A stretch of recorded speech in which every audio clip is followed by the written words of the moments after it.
කොහොමද ඔයගොල්ලන්ට හොඳින් ඉන්නවා කියලා හිතනවා. මාස 3කට කලින් මම වීඩියෝ එකක් දැම්මා නාරං වලින් ලුණු දෙහි හදන හැටි. ඉතින් ඒකෙදි මම කියනවා ඔයගොල්ලන්ට රස ගන්නන ක්‍රමයක් දෙකක් කියලා දෙනවා කියලා.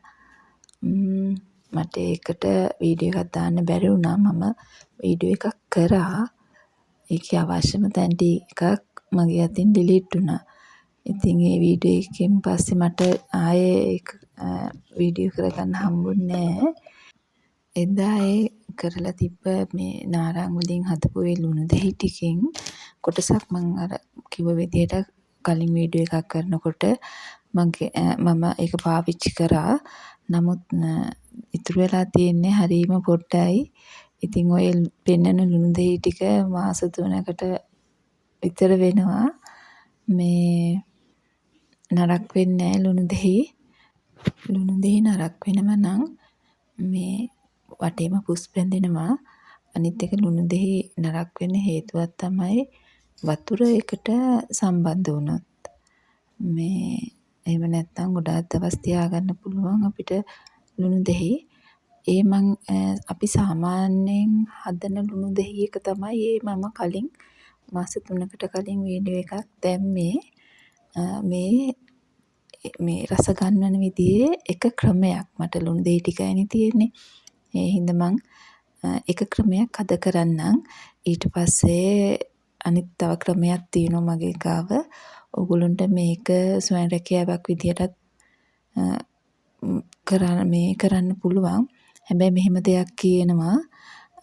ඔයගොල්ලෝ ස්වයං රැකියාවක් විදිහට කරනවා නම් මේක මේ අත්හදා බලලා කරන්න. මොකද කාලයත් එක්ක තියාගන්න පුළුවන්ද මොකද එහෙම කියලා මම නම් තියාගන්නවා. එක එක්කෙනා කරන විදිය අනුව කරන දේ වෙනස් වෙන්න පුළුවන්. මොකද මම කරන විදිහට නෙමෙයි තව කෙනෙක් කරන්නේ. එහෙනම් ඒ ගැන ඔයගොල්ලෝ හොඳට සැලකිලිමත් වෙන්න. මම ඔයගොල්ලන්ට මේ පෙන්නලා දෙනවා විතරයි මෙහෙම දෙයක් කරන්න පුළුවන් කියලා. ගොඩක් වෙලාවට මේක මං හිතනවා කවුරුත් කියලා දීපු නැති එකක් කියලා. මේක හරි රසයි. මම රස විඳිනවා. ඒ හින්දා අපි වීඩියෝ එකට යමු. මේ රස ගැනීම කරන්න අවශ්‍ය වෙන්නේ මේ ගම්බිරිස් ටිකක් වැඩිපුර ඕනේ. ඒක තලා ගන්නවා කියන්නේ කුඩු කරගන්න එපා. තලා ගත්තම තමයි ඒකේ රස එන්නේ. අපිට තව අවශ්‍ය වෙනවා රම්පේ කරපිංචා. මේ රම්පේ නම් මේ පොඩි කෑලි වලට මම කපා ගත්තා. කරපිංචා ඉති පිටින් නෙමෙයි කොළ ටික. ඒ වගේම සීනි ඒ වගේම පොල් තෙල්. අද නම් මම පොල් තෙල් නෙමෙයි පාවිච්චි කරන්නේ. අද මගේ සන්ෆ්ලවර් ඔයිල් එකෙන් චුට්ටක් ඉතුරු වෙලා තියෙනවා. ඒ ටික තමයි මම පාවිච්චි කරන්නේ අද. මේක හදන්නත් මැටි ඇතිලියම පාවිච්චි කරන්න. ඉස්සෙල්ලාම පොල් තෙල් ටික දාලා රත් වෙන්න තියන්න. මේ රම්පේ කරපිංච ගන්නකොට දැන් සෝදලනේ ගන්නේ අපි. එතකොට මේ වතුර තියෙන්න පුළුවන්. ගොඩාක් මේ වතුර ගතිය අයින් කරගන්න. වතුර නැති වෙන තරමටම හොඳයි. මොකද අපි මේක කල් තියාගන්න දෙයක් වෙන්නේ. රම්පේ කරපිංච වල තියෙන වතුර ප්‍රමාණය පොඩ්ඩක් අයින් වෙනකන් වගේ ඔයගොල්ලෝ පැද ගන්න. මේ ටිකක් කල් තියාගන්නනේ අපි මේක හදන්නේ. ස්වයං රැකියාවක් කරන අය නම් චුට්ටක් මේකෙන් සැලකිලිමත් වෙන්න. මොකද මෙතනදී තමයි අපේ ලුණු දෙහි එකට යම් ප්‍රමාණයකට වතුර එකතු වෙන්නේ. හැබැයි ඔයගොල්ලෝ මේක කර ගන්නත් එපා. ඊළඟට ඒක බැදීගෙන එනකොට සීනි හැන්දක් විතර දාන්න. මම නම් සීනි හැඳි ටිකක් දාගත්තා. සීනි දාගත්තට පස්සේ හයියෙන් ඒ කියන්නේ වේගෙන් මේ හැඳි ගන්න. මොකද ඒක කර වෙන්න ඉඩ තියෙනවා එක තැන. එතකොට මේ කර රහත් වෙනවා. අනිත් එක ගුටියක් වගේ එකතු වෙනවා.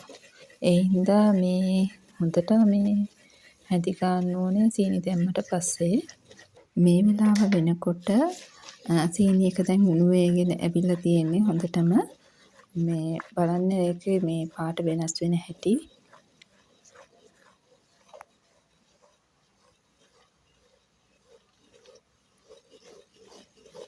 ඔන්න ඔය විදිහට පාට ඇවිල්ලා මේ ඕකේ ඔය පෙන ගතිය නැති වෙලා යනවා. අන්න ඒ වෙලාවට ඉක්මනට ලිප ඕෆ් කරන්න. ලිප ඕෆ් කරලා මේ ඕකට අපි මේ අර ගම්බිරිස් කුඩු ටික දාගන්නවා.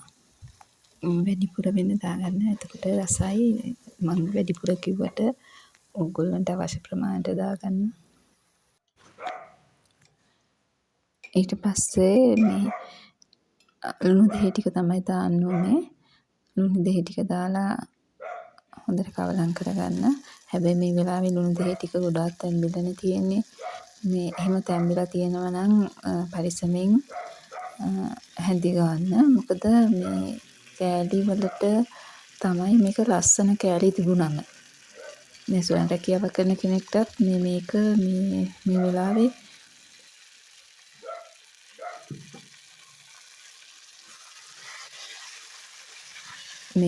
අපේ නෙවි තලගු එක්ට පුරනවා සද්ද චුට්ටක් එනවා මේ සමාවෙන්න එක ගැන. බෝතල් වලට වගේ දාලා ස්වයං රැකියාවක් කරනවනේ කවුල නැහැ. නමුත් අර මේ පැකට් කරද්දී ගොඩාම පොඩි වෙලා තිබුණොත් කැතයි. ඊට පස්සේ මේ ලිප පත්තු කරලා සීනි ටිකක් දාන්න. මට පැණි රස මදි වගේ දැනුණා. ඒක නිසා මම මේ සීනි ටිකක් දාගත්තා. බලන්න දැන් ඒකේ පාට හරි ලස්සනයි. ඊට පස්සේ තියෙන්නේ සෝදලා පිරිසිදු කරලා ගත්ත බෝතලයකට මේ ජීවාණුවර්ධනය කරලා ගත්ත බෝතලයකට මේ ලුණු දෙහි ටික දාගන්න එක. බලන්න ඒකේ මේ පාට තියෙනවා හරි ලස්සනයි. පාට වගේම තමයි රසත්. ඇඹුලුයි සීනි ගම්මිරිස් වලින් එන සැරයි සුයි එකතු වෙච්ච අමුතු රසක් තියෙනවා. අනිත් එක මේක සීනි පැණි කරලානේ ගත්තේ. මේ එහෙනම් හරි ලස්සනයි. මම තව වීඩියෝ එකකින් තව වෙනස්ම විදිහක් කියලා දෙන්නම්. මේ ලුණු දෙහි රස ගන්න. ඒකත් ඔයගොල්ලන්ට ස්වයං රැකියාවක් විදිහට භාවිතා කරන්න පුළුවන්. ස්වයං රැකියාවක් කරත් වැඩිය අපි හැම වෙලාවෙම ගෙදර දෙයක් නේ අපි හදාගන්නේ. එහෙනම් පොඩ්ඩක් කල්යයි.